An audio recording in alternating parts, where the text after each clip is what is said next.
नमस्कार दोस्तों। क्या आप जानते हैं भारत का आसमान इतना सुरक्षित क्यों है?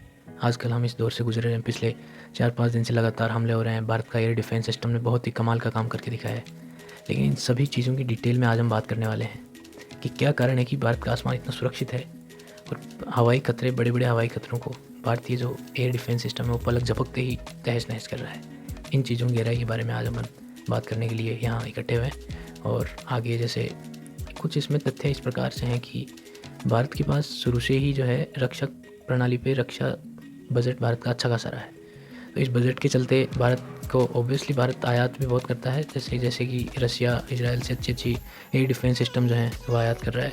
लेकिन फिर भी मजबूती के लिए ये सब चीज़ें ज़रूरी होती हैं। इसीलिए आज पूरे विश्व में भारत का डंका बज रहा है। इसी कड़ी में मैं आगे आपको बताना चाहूँ जैसे जो मिसाइल एयर डिफेंस सिस्टम है भारत का, वो किस टाइप से वर्क करता है। तो इसमें जो स्टेजेस होती हैं, इसमें मेनली 3 स्टेज होती हैं।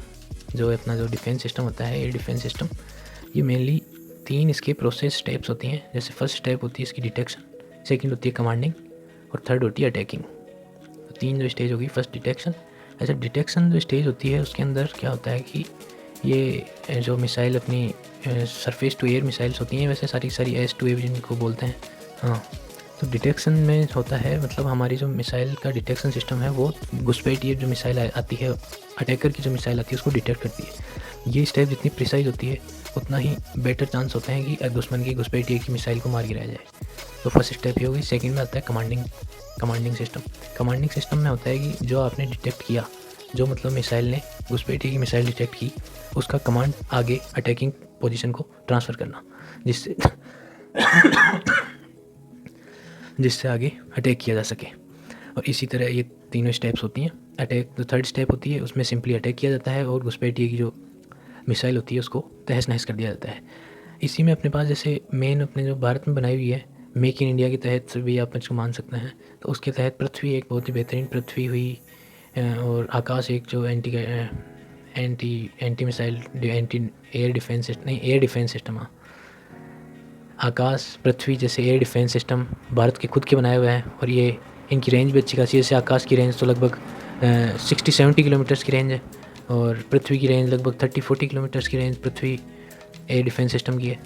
इसी तरह लेकिन जो मेन मुद्दे की बात थी S400 जो एयर डिफेंस सिस्टम था, जो हमारे कई जगह तैनात था। जैसे पंजाब बॉर्डर पे, पंजाब पाकिस्तान वाले जो हमारी साइड पंजाब, उसमें जम्मू कश्मीर में, चाइना की साइड भी S400 तैनात कर रखा है। ये बहुत ही ज़्यादा इसकी वो है डायरेक्शन है, इसकी डिस्टेंस बहुत ही अच्छा कवर करता है।